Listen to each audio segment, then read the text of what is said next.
Hey guys, welcome back to another episode of Plot Class. Today we're going to be holding a special edition episode where we're going to be interviewing a foreign exchange student from SMATAG. First of all, let me introduce myself. My name is Elle and I come from SMA 17 Agustus 1945. Let's introduce our guests here. Thank you. Please introduce your name and what school you come from, as in your school in America, and also where you come from and how long you've been in Surabaya for. Okay, sounds good. So hello everyone, my name is Brody and I'm from Boulder High School in Colorado, USA. I've been living in Indonesia for about 4 months now and I'm with a program called AFS. So far it's been a great experience. And in Indonesia I am at 17 Agustus, SMATAG. Okay, so could you explain to me, why did you decide to move here instead of any other country? So out of all the countries that I've had, I've been to a fair amount of them. So Indonesia for me was a really interesting new place that I've never explored, never been to, and that I know very little about. And I thought it would be a really great experience for me, especially as a young adult, being able to travel the world and learn more about cultures and myself. Okay. When you first came to our school, SMA 17 Agustus, what did you think about our school? Your first impression about our school? So some of the first things I noticed were the respect to the teachers. For example, greeting the teachers or using salim to greet the teachers up front. I thought it was really interesting since my school in America, you walk in and if you like the teacher, you just say good morning. So it was a really big change for me, but it made sense instantly and I got very used to it. Do you think it's how different it is from what you do in your school? Do you only say good morning or? So in my school, I feel it's different all the time. For example, most of the time you just say good morning. You're friendly with the teacher instead of it being more formal. You treat them as if they're your own friends. Second of all, in school, when you enter the classroom, students are usually more quiet compared here to Indonesia, and there's also no phone usage in my school. So that was a really big difference for me since I was not used to using my phone during class, and in my school they just take it away from you instantly. They're very strict about it, especially in American schools. And also, my schools in America only have 7 classes a day, while here in Indonesia, I think there's around 10. But yeah. Yeah, I'd say, yeah. Okay, so our school systems are definitely very different in Indonesia and in America. Do you think there's any super major differences between our learning system in Indonesia, especially in SMATAG, compared to your school in Colorado? So there has been a few things I've noticed about all of the schools, for example, elementary, middle, and high school.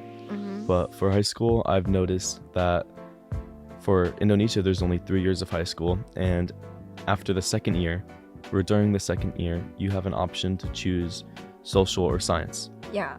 Rather, in my school in America, you have 4 years of high school, and you have to do, you get to choose your own classes. Oh. So you have to do 4 types of classes.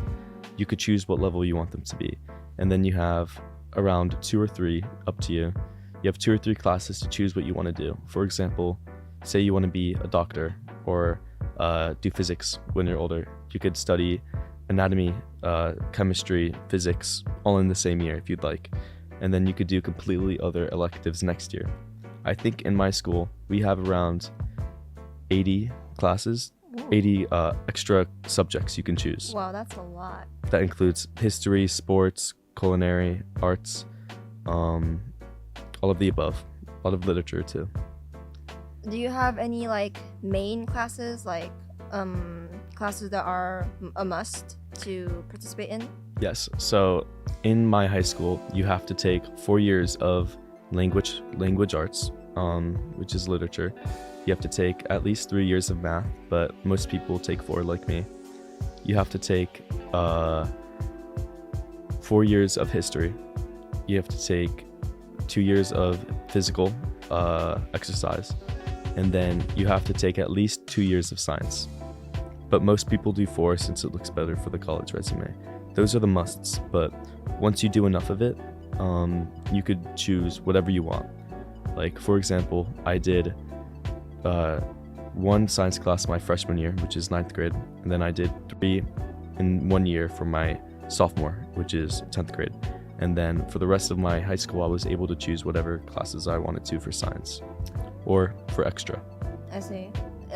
You get a bad grade and you basically fail your class. Do you have to retake another year or like repeat the class exactly, or?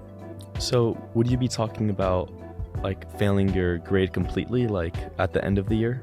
Well, as long as it doesn't meet the criteria to pass. So from my experience, if you, for example, say you completely fail math, for example, you have some options. You could go to summer school, which is a program during the summer where you relearn, and if you get a good grade, it hides your bad grade from the previous year. There's some other things you could do about that, like you could retake. The only way to retake the school year is if you get bad grades overall. Say you end the school year with a few C's, D's, and F's, you're most likely going to retake the school year. And no matter how many times you fail, in America, we have public schools, which are very common, very clean, and very good schools, especially in my town. Our public school is one of the best in the state. So it offers a lot of opportunities for students with academic challenges. Okay. Have you ever been to summer school, or maybe anyone in your family? I have not been to summer school, but my father has when he was my age. Has he ever told you anything about summer school, or? He did not like it. He did not like it one bit, because it was wasting his, since he wasn't putting his effort in, it was wasting his childhood memories, and he wasn't able to do as much. So he always told me how important it is to focus during school so you can have as much time as possible when you're young. I see. Do you think any, compared to our school, do you think there's a lot of students in your school, like back in America, that fail a lot compared to our school? So like, I'd say from our school, perhaps there'd be like a lot of people who have bad grades, but usually they do graduate because maybe it's from their like attitude, their personality, or how they are able to make up for their grades with assignments and other stuff. But maybe in your school, I'm sorry, but I've heard a lot that American students, a lot of them don't really take school seriously, and they usually have really bad grades. So I'm wondering, maybe you could tell me whether from our school, if compared to your school, there's more people who have like bad grades, they fail their classes and other stuff. Okay, well, funny that you bring that up. So that exact subject correlates a lot with where certain people live. For example, if there's a lot of crime in certain areas, for example, certain parts of big cities, students are not going to take school as seriously because they are dealing with real situations outside of school, where it could hurt somebody else or them. But for example, my school district is one of the most paid school districts in the country. Teachers get paid around $120,000 a year over there, and even though that it's a public school, students take it very, very seriously.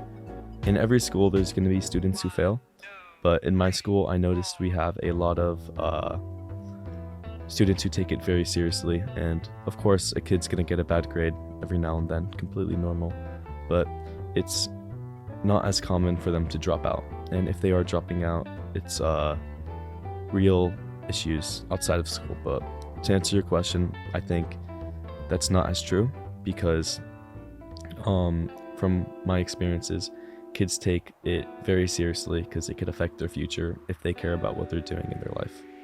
I see. Like jobs, for example. Okay, you said about dropouts.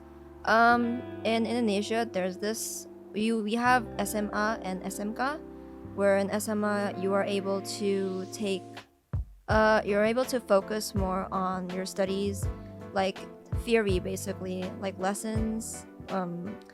But in SMK, you're focusing more on your work. Like you're going to after you graduate from SMK, you're going to basically be able to work immediately, take a job, and be able to start your career.